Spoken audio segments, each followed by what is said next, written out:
What you're about to hear is not a story I found online. It's something I lived through. Or maybe something that's still living through me. People say time heals everything, but time doesn't heal fire.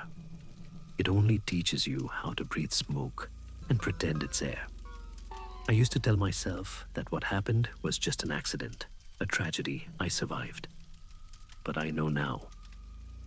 I never really left that day behind, because some places and some memories keep burning. Long after the flames are gone, this is my story. I call it Candle. When tragedy strikes, it rarely announces itself. There's no warning, no dark music in the background to tell you that your life is about to collapse. One moment, you're lost in the small, ordinary rhythms of existence. The hum of fluorescent lights, the scratching of pens on paper. And the next, you're standing in the middle of a nightmare that will never let you go. I was 17 when it happened. November air, crisp and thin, drifted through the half-open windows of the science lab. The teachers were already talking about Thanksgiving, and the seniors were complaining about finals. It felt like any other day. I remember my biggest concern that morning was whether I'd pass chemistry. I wish that had been the worst thing that happened. It started with a sound soft at first, almost like the low groan of metal under stress. I thought someone had dropped a chair down the hall. Then the floor shook. A sudden violent tremor ran through the building. The overhead lights flickered, and my ears popped like I'd driven through a tunnel at high speed. Then came the explosion. It wasn't like in the movies. There was no ball of fire swallowing the world in slow motion.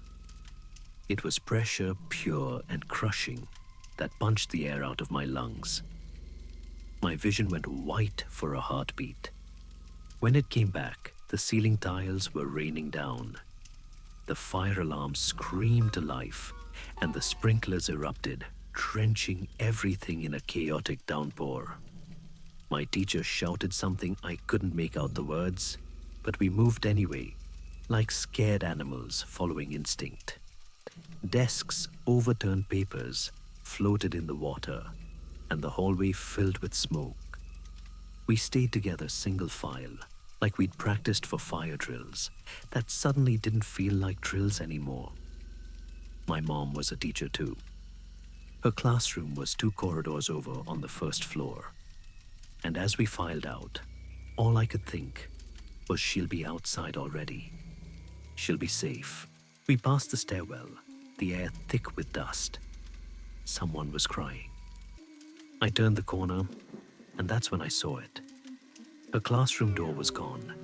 Not open. Gone.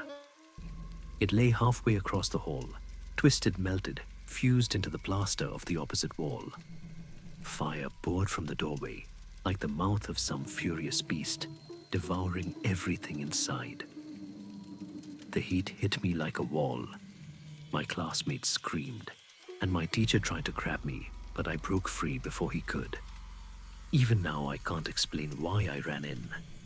Maybe it was instinct, maybe madness, maybe the simple blind need to see her face one more time. I charged through the fire, and for a split second, it was like the flames withdrew, parting around me as I stumbled into the room. The smoke was so thick, I could barely see, but the smell, God, that smell, it's burned into me more than the heat ever was. Burnt plastic, scorched hair, something sweet and rancid beneath it all. My shoes crunched on glass. The sprinklers above hissed and spat, but the flames barely cared. And then my eyes adjusted. The classroom was hell. Bodies lay everywhere, desks overturned, limbs twisted, blackened. I saw the outlines of people I knew, kids I'd eaten lunch with, kids who'd joked about college just hours earlier. Now nothing more than charcoal shapes, frozen mid-motion. Some still smoldered, small tongues of fire, tracing their outlines. like the room itself refused to let them rest. I wanted to throw up, but over the noise, the crackle of fire, the hiss of steam, I heard something else, a sound that didn't belong. Someone was crying. It came from the back of the room, a high broken whimper muffled under something heavy. I stepped over a fallen desk, nearly tripping over what used to be a chair. I told myself it was her. It had to be her. My mom was still alive. She had to be. I kept moving toward the sound, even though every part of me screamed to stop. And then I saw her. She was lying halfway across the room, near the teacher's desk, or what was left of her. Her right side was gone. Her skin was pale blistered, her clothes burned into her body. Her face, God, her face was half there, her eyes clouded over, and her mouth slightly open, as if she'd been about to say something. I froze. The sound I'd heard, the crying, was still going on, but it wasn't coming from her. It was coming from somewhere behind the desk. I don't remember deciding to move. I just did. I stepped past her. I couldn't even bring myself to look down, and knelt beside the overturned desk. The crying grew louder, like whoever it was could sense me coming. I reached around and grabbed the edge, my fingers slipping on the wet wood, and pushed. What I saw still visits me every night. It wasn't a person. Not anymore. The thing crouched there had skin the color of ash, peeling in long strips. Its limbs were long, thin, and trembling. What little hair it had left was burned into the scalp. And its eyes were white, clouded, milky dead, and yet they turned toward me. I think I whispered something. Maybe I called for help. Maybe I said, "Mom." The thing flinched, then it reached out, and before I could react, its hand closed around mine. The skin was dry, cracked, but ice cold, like it had been soaking in snow. And the moment our fingers touched, the crying stopped. The shaking stopped. The world stopped. I felt something then. Not pain, not fear. Something heavier, grief. A crushing, suffocating grief that wasn't mine, but poured into me anyway. I couldn't breathe. I couldn't move. I saw flashes, fire screams, the moment before the blast, from a perspective that wasn't mine. I felt the air sucked from lungs that weren't mine. And then, as quick as it came, it vanished.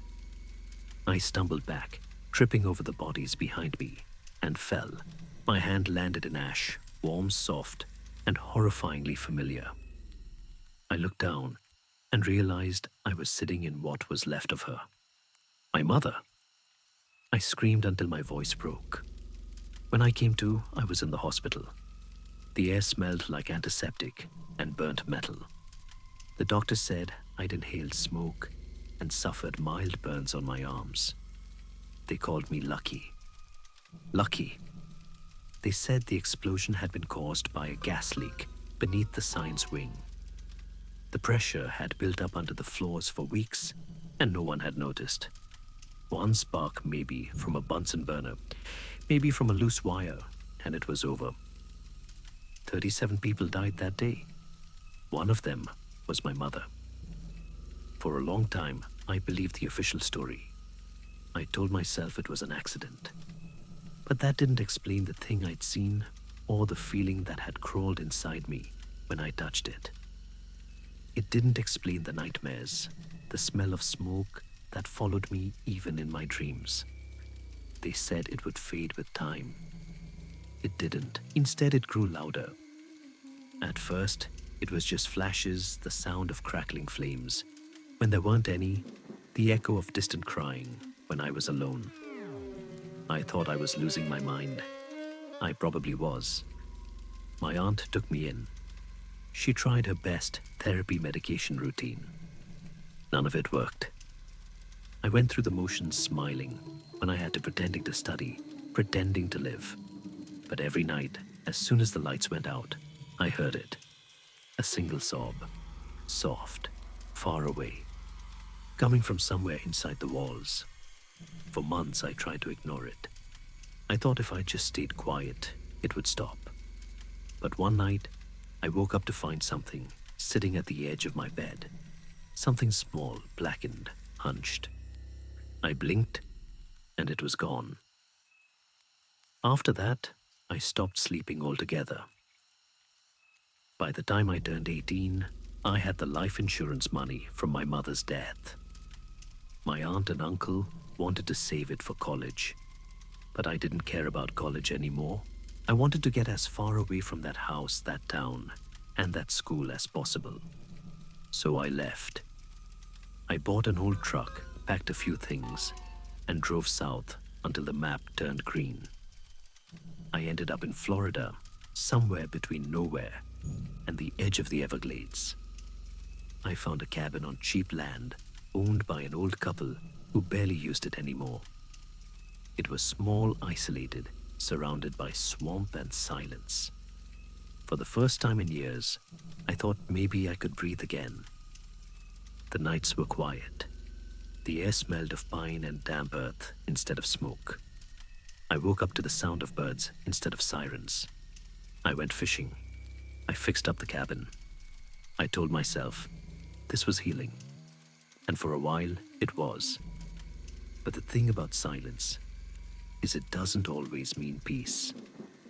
Sometimes, it just gives the voices room to move in again. The first strange thing happened 2 months after I moved into the cabin. It was subtle, small enough that I almost missed it. One night, I was sitting by the window, reading by lamplight. The glass panes reflected the glow in a way that made it feel like there were two of me, one living one flickering in that faint yellow mirror. The forest outside was pitch black, no moon, no stars. Then I saw it just for a second, a faint light between the trees, like a match being struck, then dying. I told myself it was a hunter or maybe kids camping, but the next night it came back. Same time, same place, only closer. It would glow for a moment, then vanish. No footsteps, no sound, only the light. I should have gone into town, told someone, but a part of me felt it wasn't meant for anyone else. That faint flicker out there, it was waiting for me. By the third night, the light was right at the edge of the clearing behind my cabin. I watched it from the back window, holding my breath. It wasn't a flashlight. It was too dim, and it didn't move the way a flashlight would. It swayed almost like it was being carried by someone walking with uneven steps. That's when I noticed the smell. Faint at first, burnt wood, jarred the exact scent that had haunted me for years. The smell of the school. I closed the blinds. That night, I dreamt of fire again. My mother's voice calling me through smoke, her face half there and half gone, whispering one word, candle. I woke up shaking the bedsheets damp with sweat, and on the windowsill, faint traces of ash. After that, the dreams changed. They stopped being memories and started feeling new. I'd see a hallway stretching forever doors, lining each side, each one numbered, but with no pattern. 31, 33, 35, 38 numbers that made no sense. The floor would creak beneath my feet, and somewhere far down that corridor, a light would burn. Always a single candle, always just out of reach. And every time I woke up, I could smell smoke again. I started keeping a notebook, writing down every dream, every time I smelled something burning, every time I saw that light in the woods. I thought maybe I was documenting a haunting, maybe proof that I wasn't losing my mind. The entries piled up. Then one night, I heard it again. The crying, soft at first, barely more than the wind through the trees. But it grew louder, more human. A broken sob that rose and fell, sometimes muffled, sometimes sharp. It came from outside. I grabbed the old fire axe that hung above the door, something the owners had left behind, and stepped onto the porch. The night was silent. No wind. The forest stood still, the trees like black ribs against the sky. But I could still hear it, the crying from somewhere near the creek. I followed. Every step I took felt heavier, like the ground wanted to pull me down. The sound drew me deeper until the cabin lights disappeared behind me. The creek shimmered faintly in the dark, reflecting something, moving. That light again, but this time it didn't flicker. It breathed. I stepped closer. The crying stopped, and there, standing on the other side of the water, was a figure. Its skin looked wet, glistening, but wrong, like melted wax. It had no clothes, only dark patches where skin had burned away, revealing something pale beneath. Its head tilted at an unnatural angle, and when it breathed, I could see its chest cave in and rise like something trying to remember how lungs worked. I froze. It didn't move. It just stood there, watching me. The silence stretched too long. I opened my mouth, not sure what I'd even say. Then it spoke first. A dry rasp like wind through a hollow pipe. "You shouldn't have. Come back." I stumbled backward, slipping on the damp bank. My hands sank into mud. But when I looked down, it wasn't mud. It was ash. I looked up again, and it was gone. After that night, I stopped going outside after dark. I kept the blinds closed, the doors locked, but the crying continued, sometimes from the woods, sometimes right behind the walls. I'd wake up to footprints in the ash on the porch. Not boots, not bare feet either. The shape was strange, long, uneven, as if whoever left them was dragging themselves. Then came the knocking. 3 taps, always at 1:26 a.m. I tried to ignore it, but one night I couldn't. I sat up staring at the door. The knocks came again. 1, 2, 3. Something inside me broke. I wanted it to stop. I wanted everything to stop. I got out of bed and walked to the door. My hand hovered over the knob. For a moment, I saw my reflection in the glass, a hollow-eyed stranger with lines too deep for his age. Then I heard a whisper. "Please, let me in." It wasn't threatening. It wasn't even loud. It sounded tired. And it was her voice, my mother's. I opened the door. The cold hit first air so sharp, it stole my breath. The world outside was black. No stars, no moon, no sound. Just darkness. I took a single step forward, my foot pressing into soft ash. And then I saw it. A candle flickering faintly in the dirt. The flame bent but didn't die, though there was no wind. It illuminated the outline of footprints leading away from the door into the trees. I followed them. I don't know how long I walked. The forest didn't look like my forest anymore. The trees bent inward roots, twisting across the ground like veins. The candle's flame never went out. It guided me through the dark until I came to a clearing. There in the middle stood the figure again. But it was different now. The skin had peeled away entirely, revealing something raw, human familiar. The face, it was mine. Older, gaunter, half-burned, my own reflection staring back at me. It lifted its hand. The same candle burned between its fingers, and in a voice cracked with grief, it said, "You forgot me." Then it stepped forward, the candlelight reflecting off the empty sockets where its eyes should have been. I ran. Branches tore at my arms, the forest stretching endlessly in every direction. The light chased me, growing brighter the faster I ran. I didn't stop until I saw the cabin again, its windows glowing faintly through the dark. I slammed the door, locked it, and collapsed against it, gasping. The house was silent. Then from the kitchen, a soft light flickered. I turned my head. On the counter, where there hadn't been anything before, sat a candle, still burning. I didn't sleep that night. I sat in the corner, watching that tiny flame until sunrise. Every time I blinked, I saw faces in it, my mother, my classmates, the burnt figure by the creek. When the sun finally rose, the candle was gone. For weeks, nothing happened. I convinced myself it was grief. My brain broken beyond repair.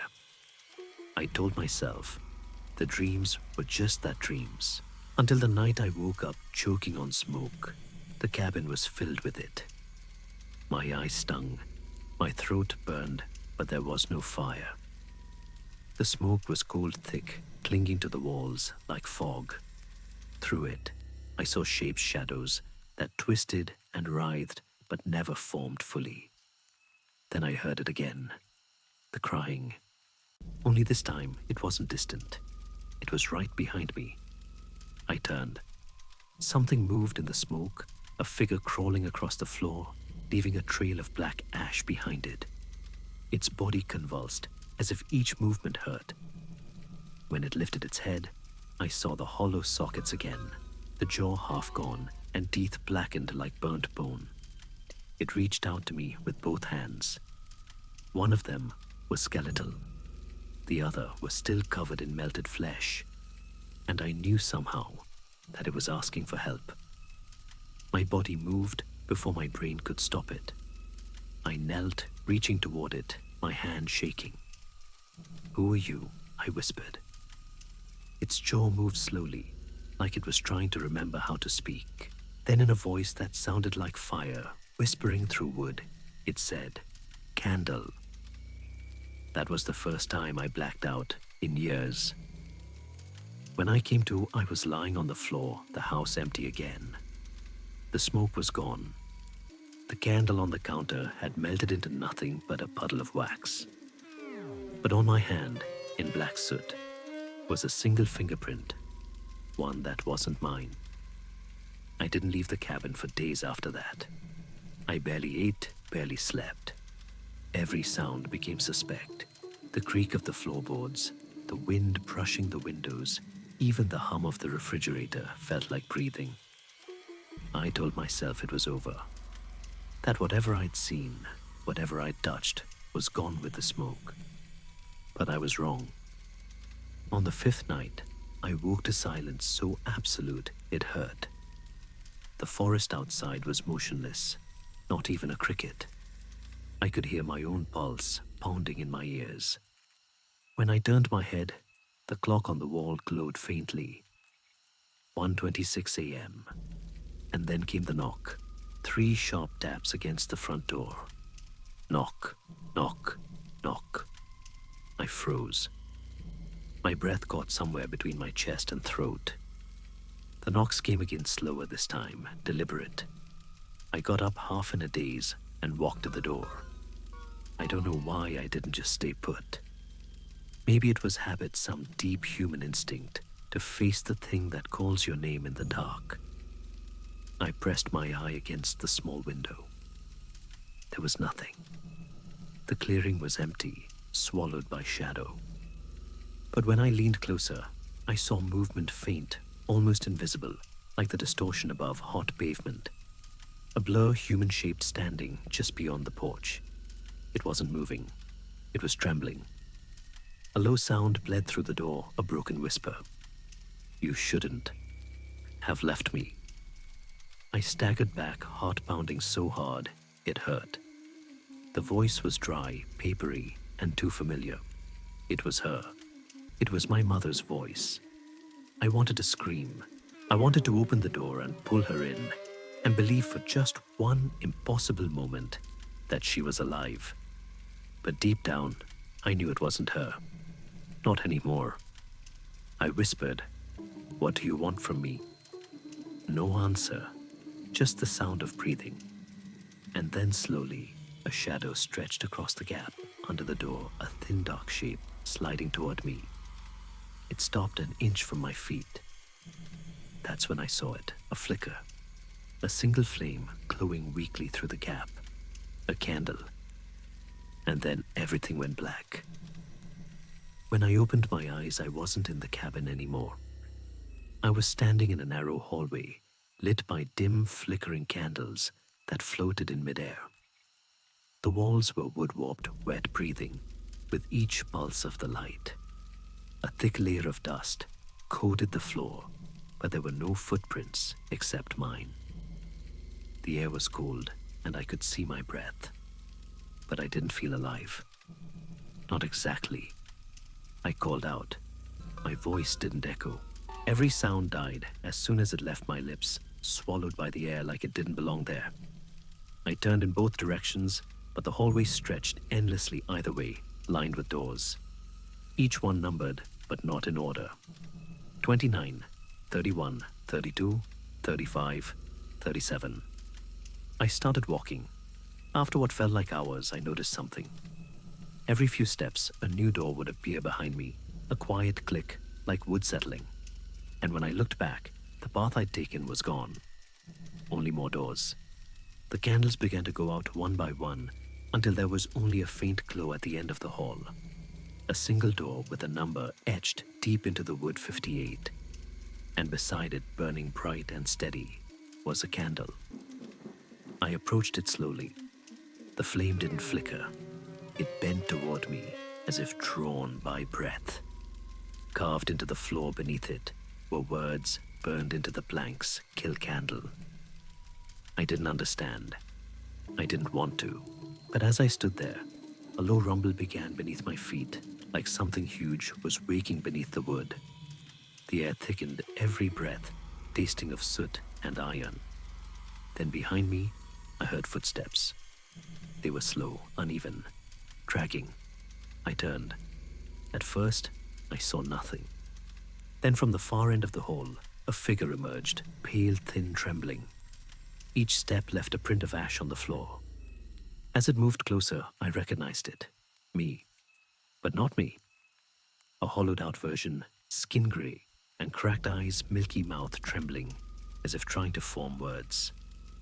It stopped a few feet away, breathing raggedly. Then it whispered, "Please, kill me." The world split open. The lights burst, and the floor beneath me fell away. I was tumbling through blackness, weightless, voiceless, falling faster and faster until I couldn't tell up from down.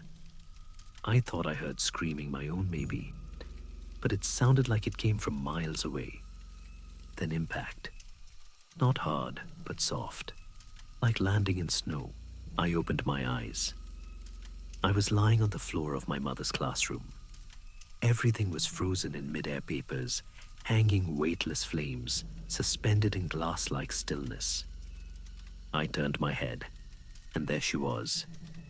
My mother stood beside her desk, alive, looking at me in confusion and terror.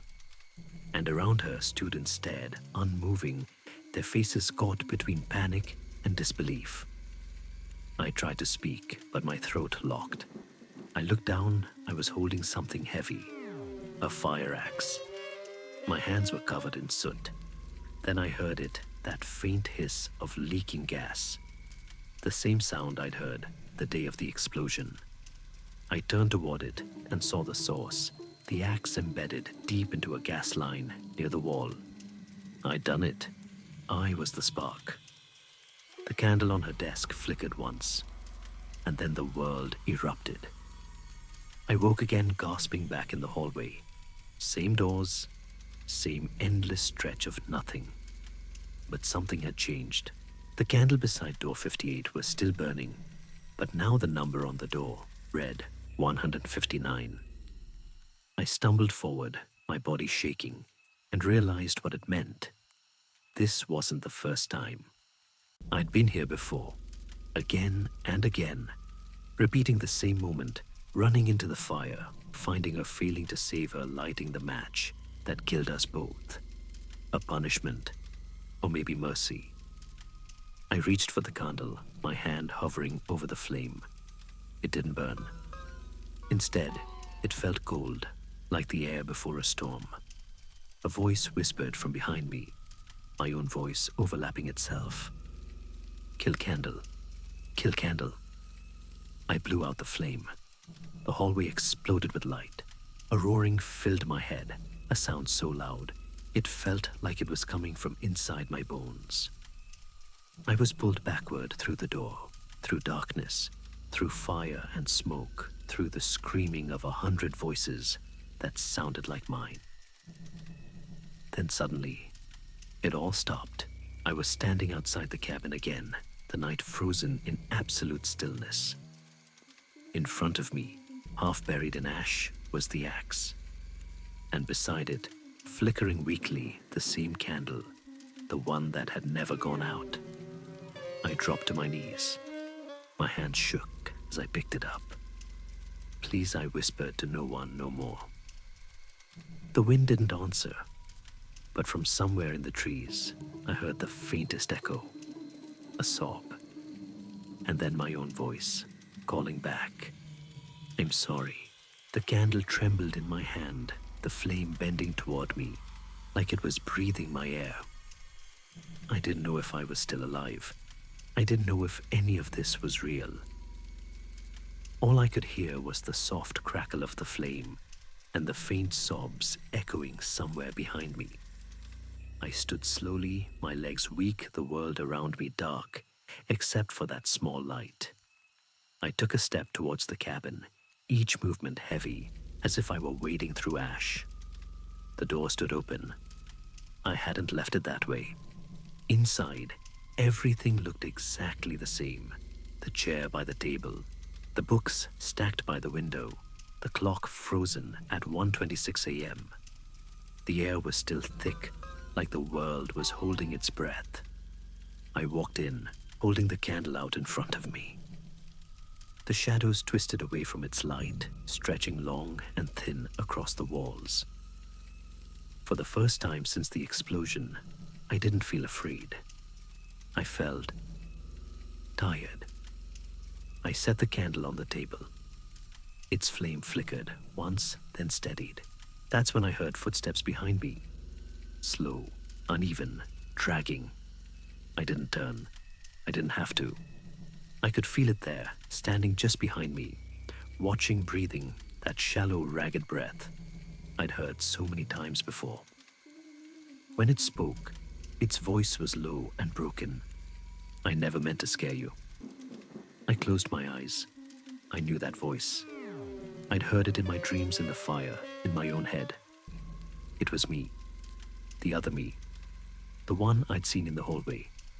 It stepped closer until I could feel the cold radiating from it.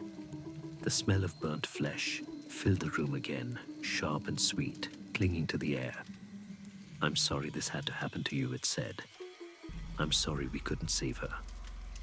Something inside me cracked then. A sound came out of me, not quite a sob, not quite a laugh, just something broken, too human to be silence. I turned around.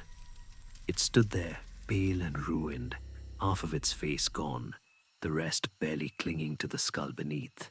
Its eyes were colorless, milky, but they were mine. Its hand lifted slowly, trembling, and reached out. I didn't pull away. When its fingers brushed my arm, I felt nothing.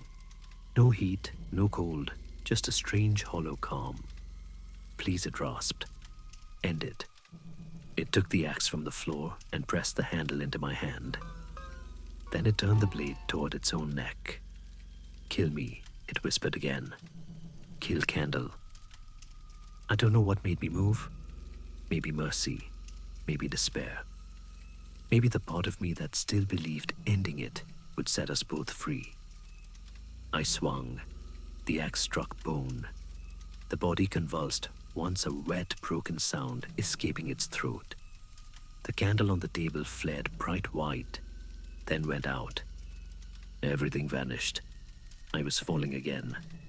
Through blackness, through wind, through fire that didn't burn.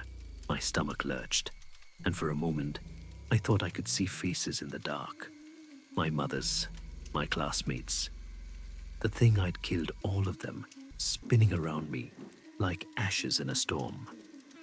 Then I hit the ground. Not hard, just enough to knock the breath from my lungs. When I opened my eyes, I was standing in that same endless hallway again. The air was thick with dust. The candles burned low, casting long shadows that reached across the floor. I looked at the nearest door. The number had changed again. 160. I laughed. It sounded wrong, dry, hollow, like air escaping from a corpse. I tried to run, but the hallway just stretched and stretched, the doors multiplying faster than I could count. Every few steps, another candle appeared beside me, lighting itself. Each one whispered as it burned, "Kill candle, kill candle." Over and over, a choir of dying voices repeating the same command. My head throbbed. My chest felt tight. I screamed for it to stop, but the candles only flared brighter, their flames bending toward me until the hallway was a tunnel of fire. I dropped to my knees, covering my ears. "Please," I begged, "just let me go." And for the first time, something answered. A voice, soft and trembling, came from the door at the very end. "You can leave," it said, "but you must remember." The door creaked open, light spilling through the gap. I crawled toward it, my body shaking with every movement. When I reached the threshold, I felt warmth, real warmth, sunlight. I pushed myself through. I woke up in my bed. The morning light filtered through the curtains. Birds sang outside. Everything looked normal. For a moment, I thought it had worked, that the nightmare had finally ended. Then I saw the candle. It sat on the nightstand beside me, burned low but still alive, its tiny flame dancing in the daylight. I stared at it for what felt like hours. Every flicker seemed to breathe in time with my own chest. I reached out, meaning to snuff it out, but my fingers froze inches away. The flame bent toward me, and then I heard it again. A whisper, soft and broken, echoing inside my skull. "You forgot me." The smell of smoke filled the room. When I looked up, the walls were gone. Only fire. Only the sound of crying. And in the middle of it all, my mother's voice, gentle, distant, calling my name. I reached for her, and then everything went dark. I don't know how many times I've told this story. Sometimes, I think I'm still in that hallway, reliving it over and over, each time hoping it ends differently. Sometimes, I think I really did die in that classroom. And all of this, the cabin, the candle, the confession, is just what comes after. If you're hearing this, maybe you think it's just a story. Maybe you'll forget it by morning. But if you ever wake in the middle of the night and smell smoke, if you ever see a candle burning where there shouldn't be one, don't try to blow it out. Don't touch it. Run. Because some flames don't go out. They follow you. And sooner or later, you'll remember why. They say when you tell your story out loud, the ghosts lose their power. But I've told this one 100 times, and the candle still burns. Maybe you'll forget about me. Maybe by morning, you won't remember my voice at all. But if one night, you wake up and smell smoke, and there's a single candle burning in the dark, don't stay to watch it. Don't look too long. Because if you do, you might see me there staring back. And by then, it'll be too late to run.